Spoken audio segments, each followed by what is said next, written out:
Very consistent, very sturdy, and good. You're heckled by Jane already. Now everyone's just. I just laugh at sturdy you don't even like sprinters, good. So what are you going on That's about? going to be on his stallion book now. It's That's such a strong argument. Hello and welcome to Inside Track, the debate brought to you by William Hill. And on this week's show, we're going to be ranking the top 5 all-time sprinters. My name is Kate Tracy. Joining me are Louis Stewart, Jane Mangan and Ross Briley. So guys, the 5 sprinters I want you to rank here are Battaash, Dayjur, Blue Point, Sole Power, Black Caviar. So you've got your whiteboards, get scribbling. Right gang, are we ready for the sprinters? Reveal your whiteboards in 3, 2, 1. Yes, I'm so... Black Caviar. Louis, who have you got as your number 1? Blue Point. Right, Louis, we're starting with you. Blue Point as number 1. Black Caviar was sensational, and we get the point that Australian sprinters are very good. Yes. I'm kind of going on. I feel like I've got a lot of. You do have a lot of explaining I've got to a do. lot of explaining to do. Yes. Yeah, okay, I have, but I can all see it there. Black Caviar was amazing, but I'm going to say Blue Point. I think when he was a winner of the King Stands back-to-back, and then he won the King Stands and the Diamond Jubilee in the same year, was magnificent. That's what sticks out in my mind, that not many horses would be able to do that. Black Caviar, when she took to Royal Ascot, I know maybe jockey error, eased up and nearly got swallowed. I think Blue Point was just exceptionally tough, gutsy. He's turned into not a bad stallion as well. I just think he was an all-round package of a very good sprinter. Very consistent, very sturdy and good. That's it, sturdy and good Yeah. as well then. Yeah, and like you say... Lou's been heckled by Jane already. Now everyone's just... I just laugh at you sturdy don't even like and sprinters, good. so what are you going on That's about? going to be on his stallion book now. It's That's such a strong argument. Which is actually very true, though. It makes perfect sense at the same time. I think Louis was terrified by, he thought, will there be some sort of consensus? Turned around and was like, oh my God, okay, everyone completely I didn't disagrees. know where consensus was going to come from in this. I want to hear that. You're judging her from overseas. Yeah. Like I'm kind of going with the European vibe. I want to hear the same sturdy, good reasoning for the other 4. Who are the other 4? What else have you got behind Blue Point, please, Louis? Well, we've got Battaash, Black Caviar, So you're Sole siding Power, with Dayjur. those sort of form lines, the era Yes. then, Blue Point, Battaash. Okay, let me put this to you, though, before I switch over to the guys. At their peak, who Yeah. was the fastest horse, Blue Point or Battaash? Battaash. Yeah. But you've got Blue Point on top. Yeah, because I think he was a better sprinter. Okay. Yeah. Because of the Well, I'm not. durability It's not all just about speed. It's like who has the Hamilton track record? A handicapper. Yeah. Exactly. Dapper Man, Roger Fell. Same sort of thing. So Blue Point for me. I'm sticking by it. You're not changing my mind, and nor is that. But can I just... No, there's no bullying going on here. No. Everybody's got their own opinion and it's valid. I think the only person who hasn't got Unless stick the listeners is say Jane, it's wrong. actually, or any of this. So, Jane, justify yourself. Yeah, Okay. justify it, Jane. Well, the filly's clearly the best. Her record tells us that. And when she came to Ascot, they tried to get her beaten. She still won. I know. Unbeaten. Who tried to get her beaten? Well, the jockey was very confident, wasn't he? I also love the way she was ambitiously campaigned and brought to us. None of our top class crack sprinters went to the Golden Slipper or any of the crack races in Australia, and they're amazing, but Battaash didn't have the mental constitution to travel. And that's probably why, like Lou, I don't have him at the top, because he didn't have the consistency and he was best at 5. And yeah, I just thought if he didn't have to be gelded, if he had a little bit more up here and he helped his rider a bit more, he had the potential to be But that's an sprinters for all-time you, great. isn't it? Yeah. That's what makes a Very good one true. from a bad one. How they conduct themselves. They're so fiery and everything. And for me, Blue Point With was his just golden rock shoes. solid. He was sturdy. The attitude, everything. Good.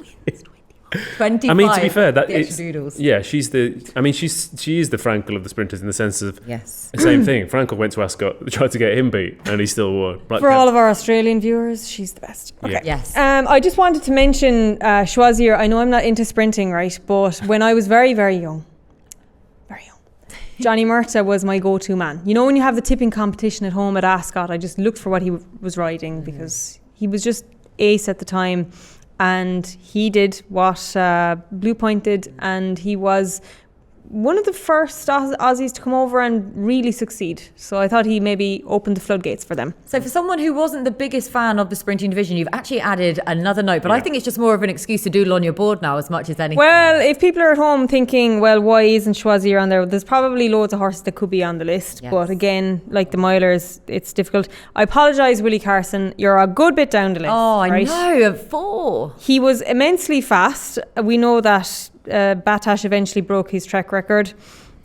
He won Group 1s when they weren't Group 1s. So his race record isn't comparable to numerically the number of Group 1s that Blue Point won, but they were it was a different age. Well, they had to make them Group 1s because he of him. did it, yeah. And Sole Power with Johnny Murtagh, Wayne Lord and Richard Hughes, he was a slingshot horse. Yeah. Loved the way he could be ridden, and unlike Battaash, he had a great mental constitution. And Eddie Lynham, it was just a great story as well.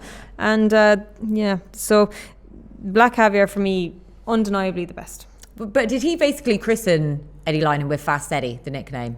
Is he basically the horse? Or? Him and the fact that Slade Power came on Yes, straight after. And Slade Power, like say for the 2 power horses then, and how notable at the minute, considering the recent news as well, then that we should be talking about Sole Power. So I kind of feel bad that he's at the bottom of my list then. But it was just the numbers perspective for me for Sole Power. When you go back through, It's a compliment to be on the ratings. board. It is, isn't it? To even make the top 5, like it always feels wrong that we should be putting them in some sort of an order. But that's I think why if it was, here. top 5 favourite sprinters, he would rock it right up the yeah. list, which is a different thing entirely. Like say could come and slingshot. If you lined all 5 of these up, he would come there last, slingshot them all, and beat them on the line. I mean, the fact that he won sprints. I mean, most of these, is either blinding pace or that sort of cruising speed in 2nd, 3rd, 4th, and then. But the fact that, I mean, he just made it look daft at times, didn't it? It was like, I'm going to hold. Not only am I going to switch off right at the back, but I'm going to circumnavigate the entire field and then rock it down the middle. And make it look easy. And then do it again and again. But that's where his consistency probably wasn't the same as others. Because if you look at everyone's running style on here, they're all handy horses. Mm-hmm. Like a sprint division is, you can't give ground away. Realistically, you can't give ground up. And he probably, if you asked if the other 4 sprinters on here to be held up last, they would have won less races. Exactly. Yeah, that's very true actually. So maybe we are, when you look at his overall CV for Sole Power, maybe we're not giving him the credit that we should because of the running style that he had. When, I mean, Dayjur, he really established himself with that front running rhythm that he got into and then was still able to kick away from the rest of the field. And I went back as research because, of course, he was from a different era to us then. And so I was going back and just reminding myself of Willie Carson in the plate and exactly how he was ridden. 2021, he was voted in for the Hall of Fame as the sprinter by the public. So the public haven't forgotten him at all. And I mean, admittedly, I think, again, the declining popularity of racing means that there was a period where he would have been front and centre on the telly. But also, what I like about Dayjur is the way, again, you're having to go back and watch videos or read reports from previous generations, but it was the way the first 3 furlongs of every one of his races, he's just cantering, but he's cantering 5 lengths clear of every other top class sprinter at the time.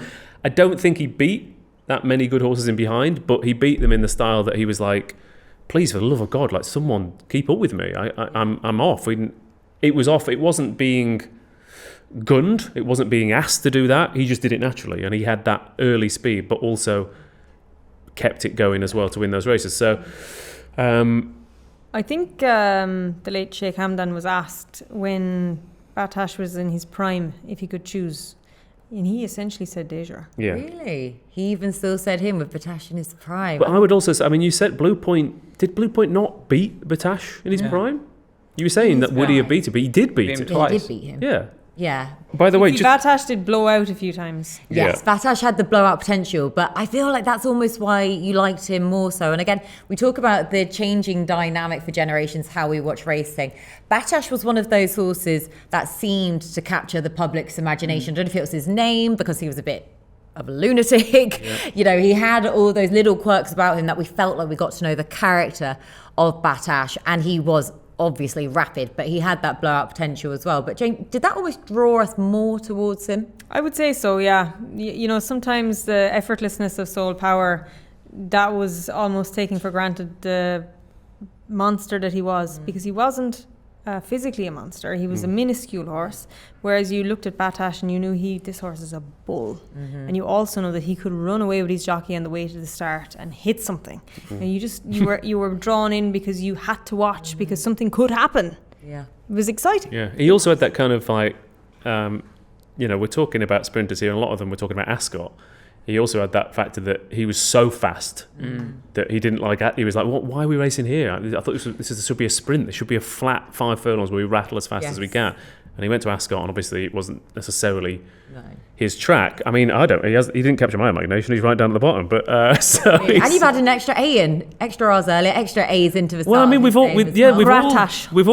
got a different spelling here as well. So we've all gone rogue. All gone rogue with Battaash's extra vowels. Quiz question. What's that? Quiz question. Yep. Blue Point had it last year, but who was the last sire before Blue Point to provide 2 individual Group 1 winners in their first crop? season? Oh, that makes him even better. I mean, what are you lot doing there? That's the question. Get him at the In top. First crop, 2 So- individual Group 1 winners. Oasis Dream. Are we going back along? We're talking about a breed-shaping horse. Oh, we are going back along then. Sadler's Wells. Oh, really? Right, okay. That is a stat and a half to Right, have. end the show. Fair enough. Good all for me. Louis wins. I would have been here If you would like to give me a free nomination to Blue Point, I have a mare. But Jane, just to put some context behind that, I mean, clearly you just have done with the stats there, but why is that so difficult, do you think, for a side to be able to do that with the first crop? Considering that we are focusing on precocity as well nowadays. Yeah, well, numbers is a big part of it. Opportunity, and he got numbers on the back of his race record. But 2, they have to fall into the right hands. Rosalian certainly did that, and Big Ev certainly did as well. And yeah, I suppose some horses come close to it. They might do it in their 3-year-old year, so their first crop will do it as 3-year-olds, but very rarely do it as juveniles. So he's a first season sire going in against the established sires that stood for extreme fees. It was quite the feat. Can you at least put him second? He's got to be ahead of Battaash. I mean, Gotta be ahead.